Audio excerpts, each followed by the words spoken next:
O microfone.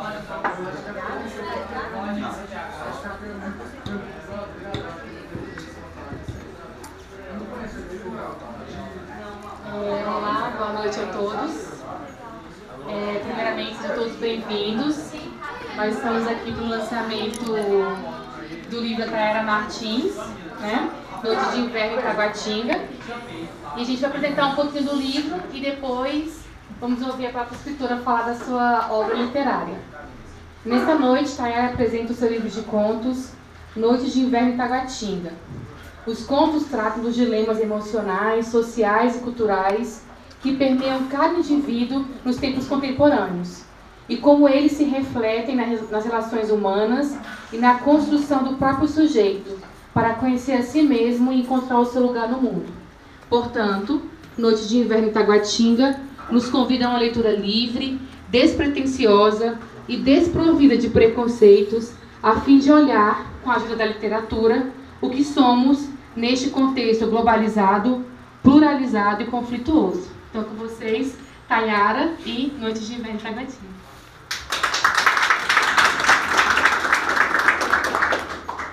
Obrigada. Queria dizer boa noite para todo mundo, agradecer a presença de todos que estão aqui. E, bom, vou falar um pouco sucintamente assim, sobre esse livro, que eu tive uma ideia há 2 anos já. E eu queria falar um pouco sobre a minha cidade, sobre as pessoas que eu conheço, que andam na noite de Taguatinga e que rendem boas histórias. Eu sou jornalista por formação, trabalho com isso, mas escrevo desde criança.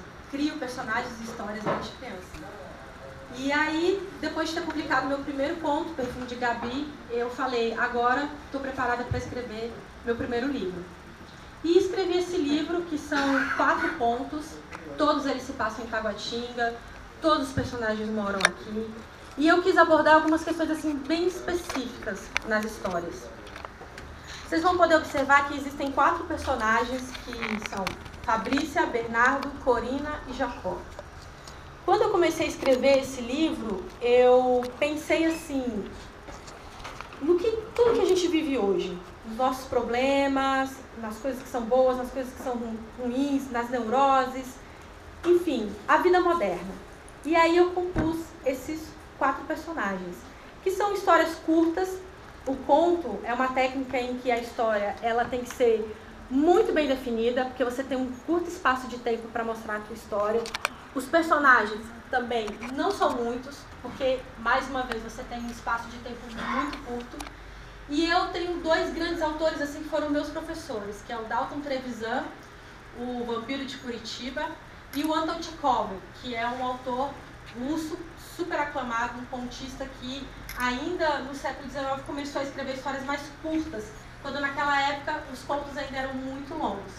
Então eu me apaixonei por essa técnica e é essa técnica que vocês vão observar nesse livro. Histórias muito curtas, onde a minha intenção é tirar uma foto de um momento daquele personagem e mostrar para vocês. É como se vocês entrassem dentro de uma caixa e eu abro uma janela, vocês veem rapidamente o que está acontecendo naquela janela, naquele momento, e eu venho e fecho aquela janela e acabou. E vocês vão para casa imaginando mais coisas sobre aquilo. A minha intenção sempre é fazer o leitor pensar e não direcionar ele.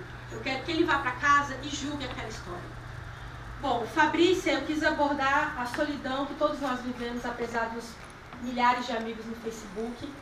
E aí, para resolver a solidão dela, ela tem uma forma assim, bastante inusitada, porque ela vai se relacionar com um boneco. Uma coisa que é comum para alguns homens, porque esse livro é fruto de muita pesquisa. Então eu pesquisei bastante sobre homens que compram bonecas e vivem com essas bonecas. Eles casam com essas bonecas. Eles fazem tudo como se ela fosse um humano. E eu fiquei encantada com isso, assim, intrigada mesmo. E aí eu falei, poxa vida, como seria uma mulher? Porque eu nunca, nas minhas pesquisas, eu não encontrei nenhuma mulher que compra um boneco. Eu nem sequer encontrei um boneco à venda. Eu fui saber que o boneco começou a ser comercializado por uma empresa norte-americana esse ano. E aí eu já tinha acabado de escrever o livro há muito tempo. Então eu falei, como seria, na visão de uma mulher, se relacionar com um boneco? Porque a mulher é totalmente diferente do homem nesse sentido. E aí eu tinha lido várias histórias de homens se relacionando. Então, Fabrícia vai trazer isso. Vai trazer como é você largar o contato com os seres humanos, que é tão importante, para se relacionar com um pedaço de plástico. E aí vocês podem acompanhar a história dela, que é bem maluca. Bom, Fabrícia vai acabar largando um sujeito de verdade por esse boneco, que é o Bernardo. O Bernardo, ele é um personagem super fofo, ele é um homem sensível. Tudo na vida afeta muito ele, a publicidade, o trabalho dele, as relações familiares. E aí ele acaba se desenvolvendo de uma forma assim muito fragilizada. E o Bernardo, eu vou contar uma odisseia dele, onde ele sai da Praça do Bicalho até Taguatinga Sul. E várias coisas malucas acontecem com ele nesse período.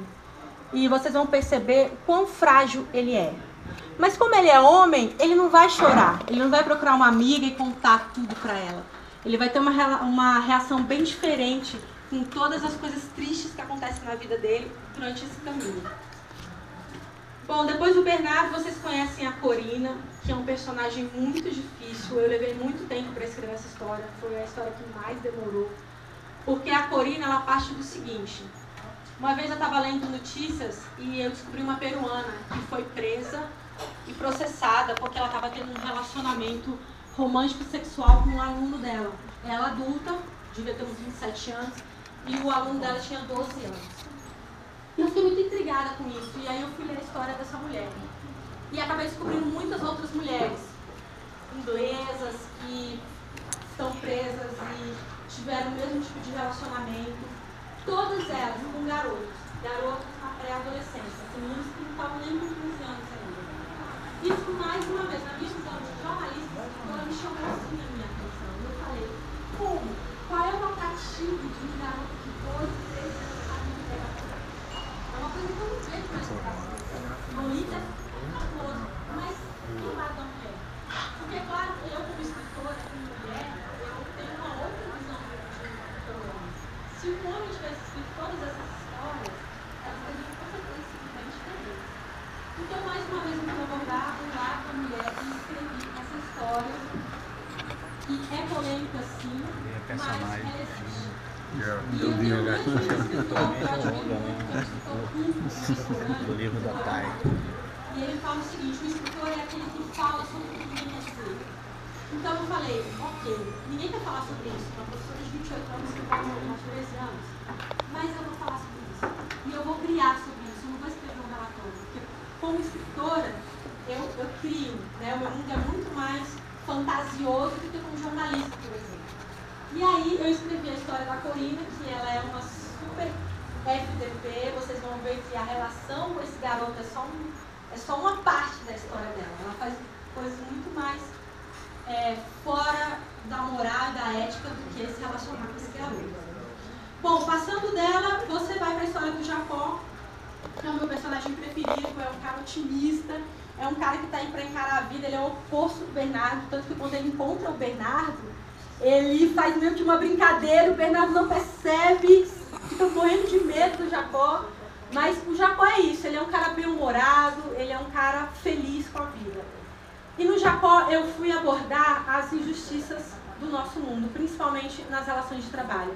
Então, o grande mote da história do Jacó é que ele tem um grande problema com um ex-patrão dele, daí o título que vocês podem até ver aí no varal. Quando a ordem é injusta, a desordem já é um princípio de justiça. Esse é o mote da história do Jacó. Ele vai tratar toda a vida dele como... Ele busca a justiça. E aí ele fala, nem que eu escapula um pouquinho, mas eu vou fazer justiça. E aí, essa é a história. Eu convido todos vocês a conhecerem um pouco da noite de Taguatinga, desses personagens malucos, e dessas histórias improváveis, que, enfim, é tudo fruto da minha imaginação, mas que traz muita reflexão sobre sentimentos reais também. Obrigada. Agora eu vou passar a palavra para o poeta de Taguatinga, nosso querido Robson.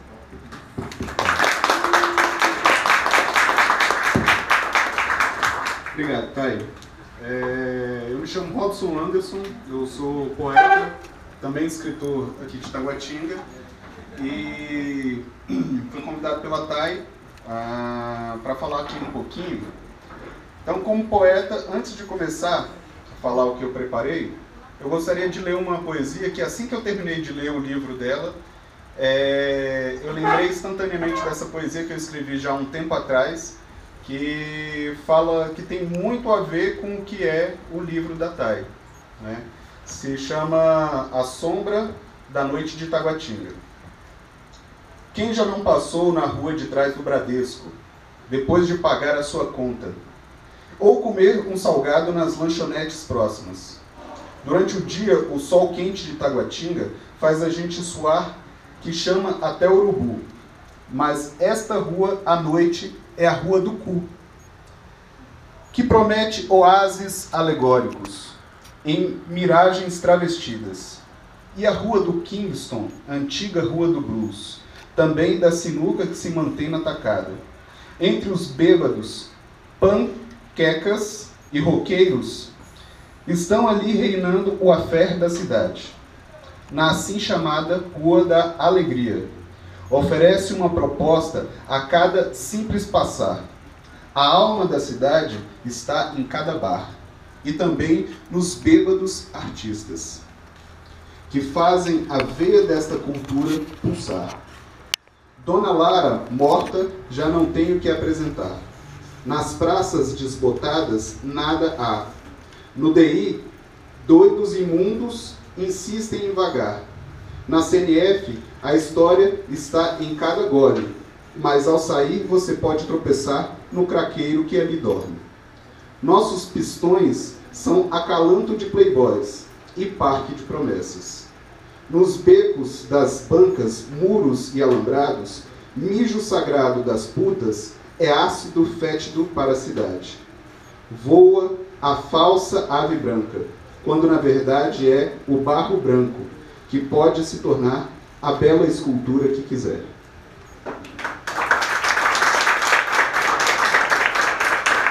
Eu nasci em Taguatinga, moro em Taguatinga, nunca saí daqui, aliás, já saí, já viajei, né? Mas sou apaixonado pela cidade. E Taguatinga é uma cidade diversa. Eu diria que, entre outras satélites, ela é uma cidade única. Sua origem, por incrível que pareça, remonta desde 1749, quando foi fundada por bandeirantes à margem do córrego do Cortado, que era a fazenda Taguatinga. Esta área antes era ocupada por indígenas que utilizavam barro branco às margens do córrego do Cortado para fazerem seus utensílios de argila. E dizem ser esta a origem correta do nome, que em tupi é Taguatinga, que quer dizer barro branco, e que antes foi traduzido para ave branca, que hoje é o símbolo da cidade. Foi somente em 1958 que a área onde antes era essa antiga fazenda se tornou a cidade, com a vinda dos trabalhadores para a construção da nova capital, que se estabeleceu aqui no interior do país. Já desde essa época, quando só existiam barracos de madeira, botecos e igrejas, não mudou muito. Talvez tenham casas diferentes e as igrejas cresceram mais. A cidade, ela fervilhava de acontecimentos e personagens com histórias muito interessantes. E hoje existem livros de história que recapitulam algumas dessas passagens e personagens interessantes. E também há muitos pioneiros que relembram também essa origem. Estou fazendo essa abordagem histórica dos primórdios porque, há algum tempo atrás, eu iniciei uma pesquisa sobre a origem das manifestações culturais em Taguatinga. E conheci também pessoas que eram parentes de pioneiros, mas que também foram os primeiros a participar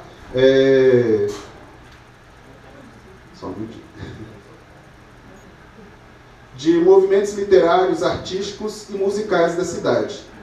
Na música, a cidade também era um receptáculo de novos movimentos que vinham de outras capitais na época e até de outros países. O movimento rock and roll e até mesmo o movimento punk encontravam em Taguatinga um cenário muito mais marginal do que do plano piloto. E assim a cidade foi se formando através de escritores, músicos,